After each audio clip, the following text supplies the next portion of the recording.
Differential Reinforcement Theory. Yan ang ating pag-uusapan ngayong araw dito lang sa RCJ4 TV. At kung bago ka pa lang sa channel na ito, ay mag-subscribe ka na para isa ka na kaagad sa mga unang makakapanood sa tuwing may bago akong upload. So hindi na natin ito patatagalin pa at umpisahan na natin. Okay, let's start! Hello everyone, welcome back to my channel. Today ay pag-uusapan naman natin ang tungkol sa tinatawag na Differential Association Reinforcement Theory. So ano nga ba ang Differential Association Reinforcement Theory? Ayon kina Ronald Akers at Robert Burgess na mga American criminologist, ang pagdadagdag ng mga reinforcement factors sa differential association theory ni Sir Edwin Sutherland ay naglalagay sa isang individual na matutunan ng isang kriminal na pag-uugali sa pamamagitan ng mga pakikipag-interaksyon o pakikipag-ugnayan sa mga tao sa kapaligiran na nakabase naman sa mga rewards at level ng parusa tungkol sa paggawa ng krimen.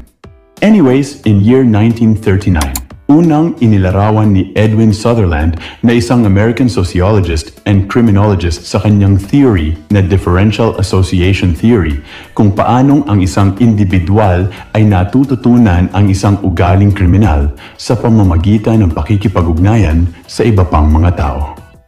Samantalang sa differential association reinforcement theory naman po, ipinaliwanag na mas maaaring mangyari o maulit ang isang krimen kung meron itong kapalit na mga rewards na nakabase sa mga antas ng mga parusa tungkol sa isang krimen.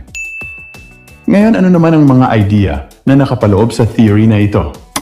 Number 1, the differential association or sometimes known as a peer group. Ang idea na ang mga individual ay natututo ng kriminal na pag-uugali sa pamamagitan ng kanilang pakikipag-ugnayan sa ibang mga tao na may criminal na pag-uugali na most and likely observed in the subcultural traits. Number 2, the reinforcement process. Ang proseso ng reinforcement ay ang idea na nagpapalakas ng loob ng isang tao para gumawa ng krimen, na kadalasan ay naoobserbahan sa pamamagitan ng mga reward o parusa. Number 3, the learning process. Ang learning process ng pagkakaroon ng kriminal na pag-uugali ng isang tao ay nakabase sa kanilang pakikipag-interact at sa uri ng reinforcement na kanilang maaring makuha tungkol sa paggawa ng krimen. Okay, let's make an examples about this. Number 1, subcultures. Ang mga kabataan na nakikipag-ugnayan sa mga taong may criminal behavior ay maaaring matuto rin ng mga ganitong pag-uugali sa pamamagitan ng pagmamasid at pagtuturo. Number 2, ang isang bata na nakasaksi sa kanyang mga magulang na gumagawa ng mga krimen, mostly in financial crimes, ay maaaring matutunan ang mga pamamaraan na ito at posibleng ganun din ang gawin ng mga bata paglaki nila. In criminal law, pwede din nating gamiting halimbawa ang tinatawag na principle by induction na kung saan ang isang tao na nag-offer or nag-promise ng mga rewards sa isa pang tao para gawin nito ang isang krimen ay maibibilang natin bilang isang reinforcement. Anyways, parang ganito po yan mga mom at sir. Halimbawa, inutos ni Ramon Montenegro kay Tanggol na patayin si Olga kapalit ng 100,000,000 piso. In this example, it depends pa din sa discretion ng latter kung susundin ba niya ang utos or hindi. But if the latter has agreed to the offer of the first person, this theory will sync to this as example.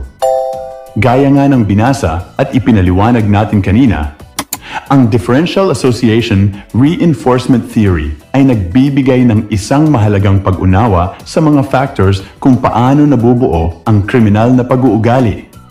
Ang teoryang ito ay nagpapakita na ang mga individual ay natututo ng criminal na pag-uugali sa pamamagitan ng kanilang pakikipag-ugnayan sa ibang mga tao at sa pamamagitan ng mga reward o parusa. Ngayon, under this theory, paano maiiwasan ang pagka-develop or pagkatuto ng isang tao sa pagkakaroon ng criminal behavior? Number 1, strengthening community programs. Ang mga programa sa komunidad na naglalayong maiwasan ang kriminal na pag-uugali ay maaaring magdulot ng magandang resulta tungkol sa pagpapababa ng krimen sa isang society or community. Number 2, strengthening prisons program. Ang mga programa sa bilangguan na naglalayong maiwasan ang kriminal na pag-uugali ay maaaring magdulot ng pagbawas ng kriminal na pag-uugali sa loob ng mga bilangguan. Number 3. Strengthening educational programs. Ang mga programa sa pagtuturo na naglalayong maiwasan ang kriminal na pag-uugali ay maaaring magdulot ng pagbawas ng kriminal na pag-uugali sa mga kabataan. At number 4, mangyayari ang mga ito kung uumpisahan ng mga leaders sa bawat community, society, or even a country ang tungkol sa mga bagay na ito. At siguro ay dito na po muna matatapos ang ating maikling usapan tungkol sa Differential Association Reinforcement Theory.